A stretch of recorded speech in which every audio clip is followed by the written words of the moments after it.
Hello, and welcome to another video lecture for Mr. Mosier's 8th grade U.S. History class. This is one of our video lecture series looking at the history of immigration with a focus on 1890 to 1920 American history.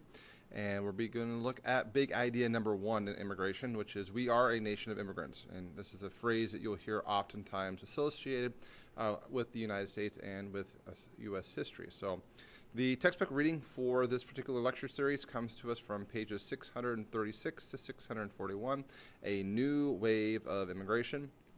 Kind of our guiding questions are, what are some reasons for immigration, push and pull factors?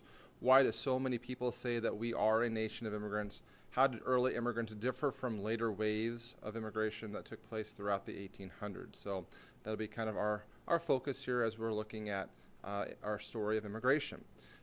Really, there are two big central ideas when it comes to American immigration or U.S. history and immigration, and they are that we are a nation of immigrants, and immigrants oftentimes will face numerous challenges upon immigrating to the United States. So we'll be kind of addressing these two topics separately.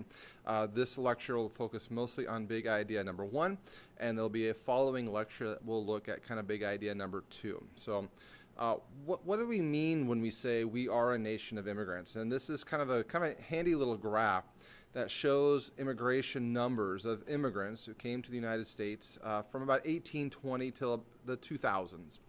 And if you look here at our graph, you can see here that we've had kind of periods of peaks of immigration, and we've had valleys of immigration. So it's kind of like a roller coaster ride or a series of waves coming onto shore.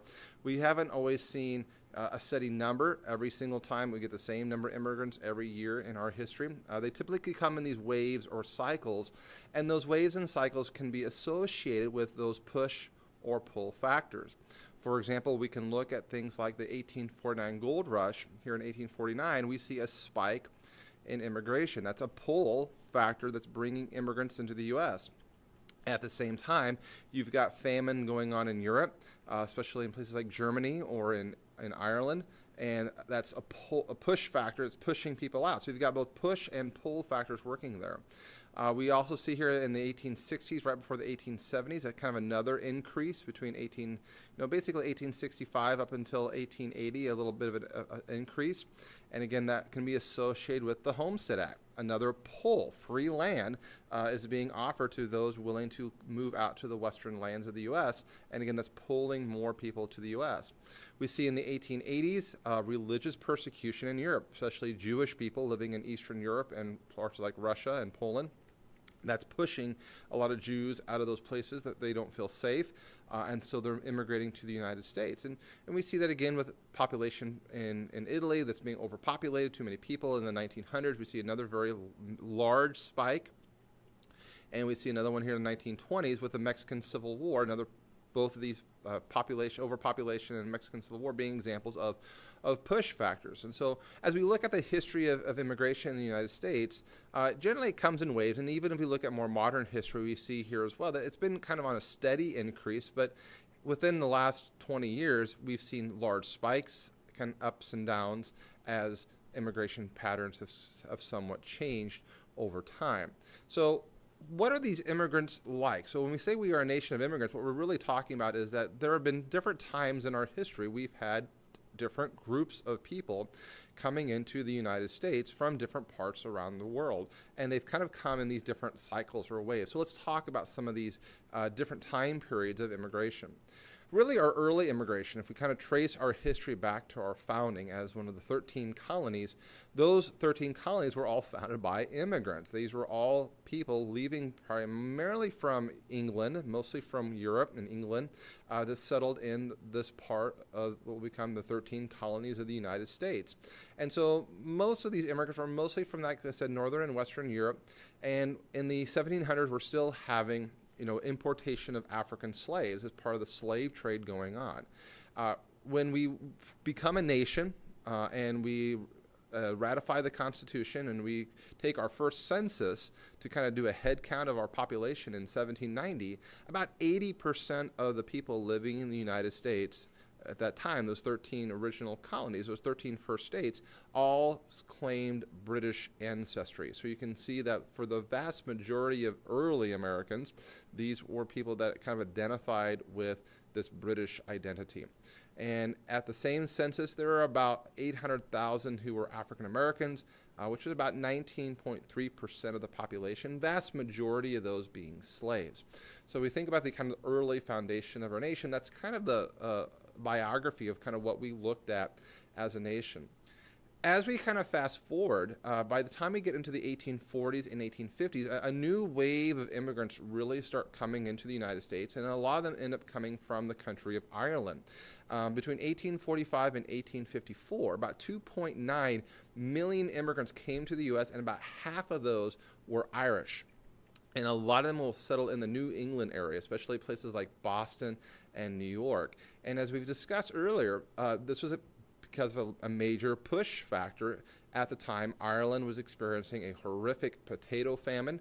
It was a fungus that was kind of destroying the potato crop, which was one of the very few things that the very, very poor Irish were able to kind of raise and feed themselves. And so with that crop being destroyed, you had poverty and starvation and kind of political violence against the British, who were Protestants, who were kind of controlling the Catholic Irish in Ireland. And so you had a lot of Irish just pull up everything and leave to come to the United States. And that was kind of our first major wave of immigrants who came to the U.S. In that 1845 to 1854 time period. We have another pretty large wave that comes in between 1850 and 1930, where about 5 million Germans will come to the U.S., peaking between the years of 1881 and 1885. A lot of these German immigrants were fleeing from a German civil war that was taking place at the time. And this is also around the same time of the American Homestead Act, where America was giving away basically free land. So we have here another very large group or large wave of immigrants coming into the United States between that particular time period. The time period that we'll be primarily focusing on in class is this time period known as the Great Wave, and that takes place between 1880 and 1920, where about 23 million new immigrants will come to the United States between those time periods. In 1920, about 1 out of 3 Americans, about 33%, were born outside the United States. That's a pretty large percentage of the population. So this was a time period where we had a huge influx of immigrants coming to the United States. And a lot of these immigrants were new kinds of immigrants. These were immigrants that came mostly from Southern and Eastern Europe. Most of the other immigrants who were coming to the U.S. earlier were from places like Germany and Great Britain and France and Ireland, mostly that Western European area. So these new immigrants brought with them new cultures, new traditions, and new ideas. And so when we think about that great wave of immigrants, there's kind of 4 major groups that we'll be looking at in class about the great wave of immigration. Italian immigrants will be a large section of that population. A lot of Eastern European Jewish immigrants fleeing that Jewish persecution taking place in Eastern Europe and Russia and Germany and parts of Eastern Germany and Poland area. You'll have a large influx of Chinese immigrants coming in this time period as well.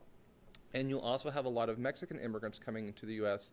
During this time period also.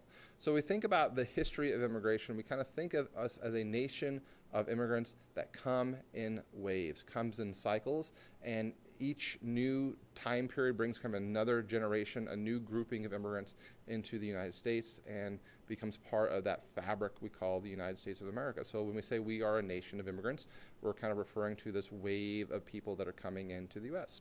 As always, if you have questions, please make sure you come talk to your teacher, but thank you for listening.